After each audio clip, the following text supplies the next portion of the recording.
Privacy. ഭാര്യയ്ക്കും ഭർത്താവിനും, മകൾക്കും മകനും, എന്തിന് അപ്പൂപ്പനും അമ്മൂമ്മയ്ക്കും പേരക്കുട്ടിക്കും വരെ വേണ്ടത് ഇന്ന് അവരവരുടെ പ്രൈവസിയാണ്.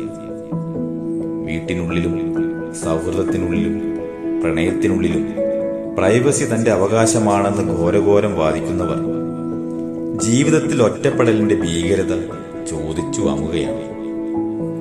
പ്രൈവസി പിടിച്ചു വാങ്ങുന്നവർ അറിയുന്നുണ്ടാവില്ല, അവർ ജീവിതത്തിന്റെ എല്ലാ മേഖലയിലും മറ്റുള്ളവരുമായി സഹകരണത്തിൽ ഒരു വൻ പരാജയമായിരിക്കുമെന്ന്. ഒറ്റയ്ക്കോ ഒന്നിൽ കൂടുതൽ ആളുകൾ ഉള്ളിടത്ത് പോലും തികഞ്ഞ മൂകതയോളം ഭീകരമായ മറ്റൊന്നും ഉണ്ടാവില്ല. ജീവിതത്തിൽ ഒരിക്കലും ഒറ്റപ്പെടാൻ ഞാൻ ആഗ്രഹിക്കുന്നില്ല. അതുകൊണ്ട് വീട്ടിലും ബിസിനസ്സിലും ഇടപെടുന്ന സമസ്ത മേഖലയിലും പ്രൈവസി അത്യാവശ്യത്തിലധികം ഒരിക്കലും ഞാൻ ആവശ്യപ്പെടാറുമില്ല. ഒരുപക്ഷെ ഞാനൊരു പഴഞ്ചനായതുകൊണ്ടാവാം, പക്ഷേ ജീവിതത്തിലെ ഓരോ നിമിഷവും ഞാൻ ജീവിക്കുന്നുണ്ട്.